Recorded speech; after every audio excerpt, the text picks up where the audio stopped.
5,000 का नोट बंद कर दें। 5,000 रुपये का नोट। और इससे बराह रास्त क्या फ़ायदा होगा? ये जो जितने भी पैसे पड़े हैं लॉकरों में और रिश्वत में, वो सब खत्म, कैश इकोनॉमी कम हो जाएगी। सो बुनियादी तौर पर आप ये कह रहे हैं कि अगर ये सारे पैसे जो हैं वो बैंकिंग निज़ाम में आ जाएं तो पैसों का कोई फ़्लो बन जाएगा? नहीं, इकोनॉमी की डॉक्यूमेंटेशन बन जाएगी और 2 नंबर काम खत्म हो जाएगा। और तीसरी बात जो है वो ये प्रॉपर्टी का जो सिलसिला है, प्रॉपर्टी की जो ट्रांजैक्शन है, इस पे से टैक्स ख़त्म कर दें टोटल और वैल्यूएशन को सही कर दें। आपके ट्रांजैक्शन प्रॉपर्टी की जिस तरह करनी है करो, हम आपसे टैक्स नहीं ले रहे, मगर करो बुक वैल्यू पर।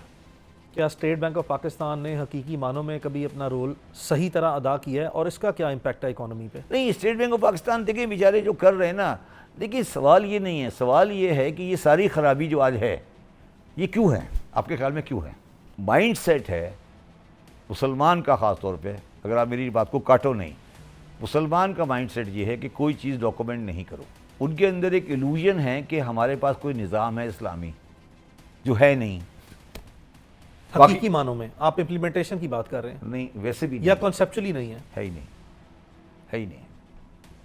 मेरा मज़हब के बारे में नज़रिया वो नहीं है जो आम आदमी का है। जब प्राइम मिनिस्टर साहब के का या गवर्नर साहब का 5,000 गज का मकान होगा और रसूलुल्लाह सल्लल्लाहु अलैहि वसल्लम के घर मदीने में बिस्तर भी नहीं था, तो कौन सा इस्लाम यार, क्या बातें कर रहे हो? कौन सी मज़हब, कौन सा रियासत, क्या बातें हो रही? मैं सजेस्ट करता हूँ कि मजहबी रेलेवेंस को सोसाइटी के दरमियान से निकाल दें। और इसका इकोनॉमी पे क्या इम्पैक्ट पड़ेगा? इकोनॉमी ठीक हो जाएगी। उसकी वजह यह है कि हमारे पास, मेरे जैसे आदमी के पास हज़ारों लोग सवाल करने आते हैं कि सर टैक्स क्यों दें, हम तो ज़कात देते हैं। अब उन्हें कौन समझाए कि टैक्स और ज़कात 2 अलग अलग चीज़ें हैं। मैं हज़ारों लोगों को जानता हूँ, हज़ारों, जो मुझे आके कहते हैं सर हम टैक्स क्यों दें, हम तो ज़कात देते हैं। अब आप मेरे पास, ये हमारा प्रोग्राम ज़कात पे नहीं है, मैं आपको 2 घंटे ज़कात के ऊपर गुफ्तगू कर सकता हूँ आपके साथ। एफबीआर ने पाकिस्तान में टैक्स कलेक्शन में कोई मुस्बत रोल प्ले किया है या मनफी रोल? देखिए, एफबीआर को आप पाकिस्तान के ब्यूरोक्रेसी और पाकिस्तान के माशरे से अलग नहीं कर सकते। एफबीआर एक सरकारी अफसर है, 16-17 ग्रेड का अफसर है। वो आता है, उसको एक टारगेट दे दिया जाता है, वो इसी माशरे का हिस्सा है, उसकी तनख्वाह आपने बढ़ाई नहीं है। आप मुझे ये बताइए पुलिस कांस्टेबल की तनख्वाह कितनी है? 40,000 50,000। तो 40,000 50,000 है, और वो उस पर बच्चे उसके पास पल सकते हैं। आजकल के हालात में तो कतई तौर पर फिर क्या करेगा? वो रिश्वत नहीं लेगा तो क्या करेगा? यही आपने ब्यूरोक्रेसी के साथ किया है।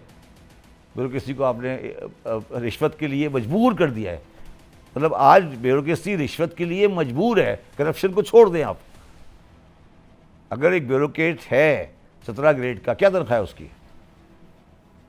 इलीट लोग हैं। 1,30,000 1,30,000 रुपये, ठीक है। घर बना सकता है, बच्चों को पाल सकता है, माँ को रख सकता है, किराए पे घर रख सकता है।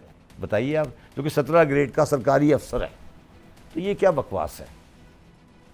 आप इनको आधा करें नंबर में इनको आधा कर दें, क्वार्टर कर दें, तनख्वाह इनकी 4 गुना कर दें। आपको एब्सोल्यूट पावर दी जाए, एब्सोल्यूट डिस्क्रेशन की बात कर रहा हूँ, और फुल कंट्रोल दिया जाए, आप कोई ऐसी पॉलिसीज़ इंट्रोड्यूस कराएं तो कितने टाइम पीरियड में तमाम मामलात ट्रैक पे आ सकते हैं और चीज़ें डेवलप हो सकती हैं? सबसे पहले तो मैं इंडिया दोस्ती करूँ as a matter of policy. As a matter of policy. दूसरा, मैं इमीडिएटली पाकिस्तान में 10 सूबे बनाऊंगा। तीसरे, में लोकल बॉडीज़ का आर्टिकल 140A को इम्प्लीमेंट करूँगा। चौथे, में जो बैंक्स हैं, इनमें जितने भी लोगों के अकाउंट्स हैं, उन सबको जिसमें बैलेंस 1 करोड़ से ज़्यादा है, उन्हें टैक्स रिटर्न फाइल कराऊंगा। और 1 करोड़ से नीचे वालों को? 1 करोड़ नीचे वाले चलने दो यार, वो तो छोटे छोटे बेचारे गरीब है, चलने दो उनको। आप 1 करोड़ वाले बनाएं, वो बहुत हैं, बहुत है। यू थिंक सो कि वो काफ़ी होंगे? बहुत हैं यार, आप बैंकों की बैलेंस शीट देखो ना। आपके अंदाजे में कितने ऐसे लोग हैं जिनके बैंकों में 1 करोड़ से ज़्यादा रकम पड़ी है लेकिन वो टैक्स नेट में कभी नहीं आए? रफली क्या एस्टिमेटेड है फिगर इसकी? कोई फैक्ट्स एंड फिगर, ये जस्ट रफ एस्टिमेशन। कम से कम 75 लाख। ये तो ऑलमोस्ट इकोनॉमी ठीक करने के लिए ये तो बहुत बड़ा जो सा है वो। कभी आज़ादपुर मार्केट गए हो? जी बिल्कुल। राजा बाजार गए हो? जी भैया। अनारकली, चूड़ा मार्केट, पता है कितनी दुकानें हैं? हज़ारों के एतबार से वो सारे रिकॉर्ड में हैं। रिकॉर्ड में नहीं है। फिर आपने कोशिश की मुसलसल कोशिश की, कामयाब क्यों नहीं हो सके? इसलिए नहीं हो सका कि मेरे सामने बिजनेसमैन खड़े थे मेरे साथ। चेयरमैन एफबीआर थे, चेयरमैन businessman एफबीआर आपने क्या सुना है। चेयरमैन एफबीआर क्या करेगा बेचारा, जब बिजनेसमैन आके मारपीट करेगा तो। किससे मारपीट की? मेरे से मारपीट हुई। क्या आपको नहीं चाहिए था कि उन पे मुकदमात भी दर्ज कराते? और मुकदमा उनको यार, आगे मुकदमात को तो मैं क्या FIR करा के यार क्या करता है, मुकदमात कराए थे क्या हो। मेरे गवर्नर हाउस है मेरे साथ नहीं। और बात ये ना कि जब मुझे, मैं आपको बता देता हूँ, जब मेरे ट्रेडर्स के साथ डेडलॉक हुआ तो मेरी मीटिंग कहाँ हुई थी पता है आपको? कहाँ पे हुई थी? आप बताएं। आपने किसी प्रोग्राम में रेफर किया कि GHQ में हुई थी? नहीं, ISI हेडक्वार्टर में हुई थी। तो ISI हेडक्वार्टर में क्या आपको ये कहा गया? नहीं, आप बताएं ना क्यों हुई थी। क्या ISI हेडक्वार्टर पाकिस्तान का एडमिनिस्ट्रेशन मसले के लिए बैठा हुआ है? क्यों हुई थी ISI हेडक्वार्टर? मुझे क्यों जाना पड़ गया? मुझे क्यों जाना पड़ा वहाँ पे? मैं तो नहीं गया, मैंने तो दरखास्त नहीं की थी ISI वालों से कि आप आएँ। चेयरमैन FBR को क्यों बुलाया था उन्होंने? क्यों बुलाया था ISI वालों ने चेयरमैन FBR को? मैं ये पूछ रहा हूँ आपसे। अगर ये मुदाखलत ना होती तो मैं क्या आपसे आप... पूछ, हाँ, मुदाखलत नहीं हुई, वो भी गलत नहीं करे थे। उनको बिजनेसमैनों ने कहा कि शब्बर साहब को रोके। तो बिजनेसमैनों ने जो दरख्वास्त की वो वजीर आजम से होती तो क्या प्रेशर सस्टेन कर जाते प्राइम मिनिस्टर का? कोई प्राइम मिनिस्टर से कोई प्रेशर है? वज़ीर आज़म भी यही करता। देखिए ना, मैं आपसे पूछ रहा हूँ कि जब मैं ISI हेडक्वार्टर में मीटिंग कर रहा था तो क्यों, किसने, मैंने कहा था ISI वालों को कि आप दरमियान में आके रिकंसिडर कराएं मेरी? आपकी तो रिक्वेस्ट नहीं थी। नहीं थी, फिर किसकी रिक्वेस्ट थी? अगर कारोबारी लोगों की थी तो वो स्ट्रेट अवे रिजेक्ट होनी चाहिए थी। कारोबारी लोगों को ये हक हासिल है? बिल्कुल भी नहीं है। कारोबार उन इदारों को हक हासिल है कारोबारी की बात सुने? सवाल ही पैदा नहीं होता। आप पे दबाव डाला गया। फिर आप क्या कहते? नहीं, दबाव की बात नहीं है। दैट मीन्स कि आपको, आप ये कह रहे हो ना, आप ये कह रहे हो कि मैं ISI वाले को ये कह के उठ के आता कि सर मैं लगा रहूंगा, आप फारिग हो जाएं। नो, मैं बिल्कुल ये नहीं कह रहा। आपने कहा कि क्यों छोड़ के आ गए, मैंने बता दिया आपको। मैंने कहा कि मैं गया था, वो गए थे।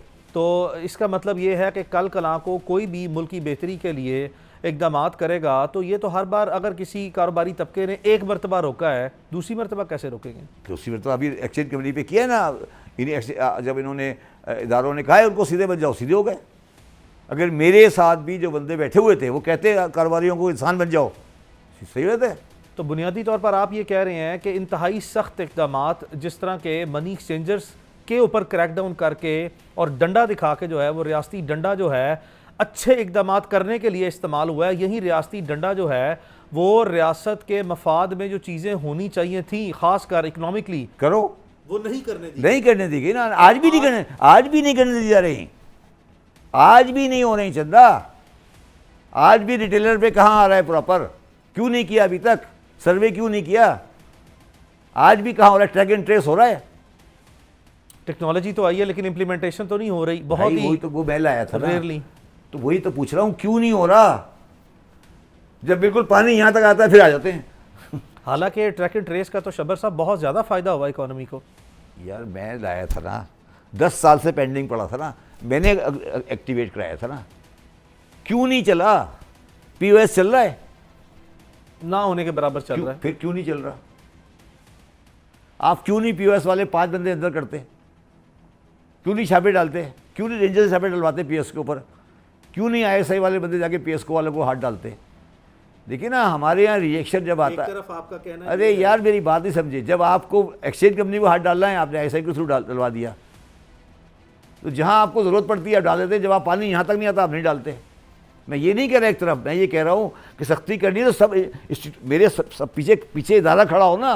माफियाज बहुत ताकतवर हो गए हैं। नहीं, वो माफिया ताकतवर नहीं, हमेशा से थे पाकिस्तान में, हमेशा से थे। पाकिस्तान कमज़ोर हो गया है, माफिया ताकतवर हमेशा से थे। पैसे पहले बाहर से आ रहे थे, अमेरिका से आ रहे थे, एड आ रही थी, ये आ रही थी, इसलिए नहीं था। अब दाने मुक गए हैं।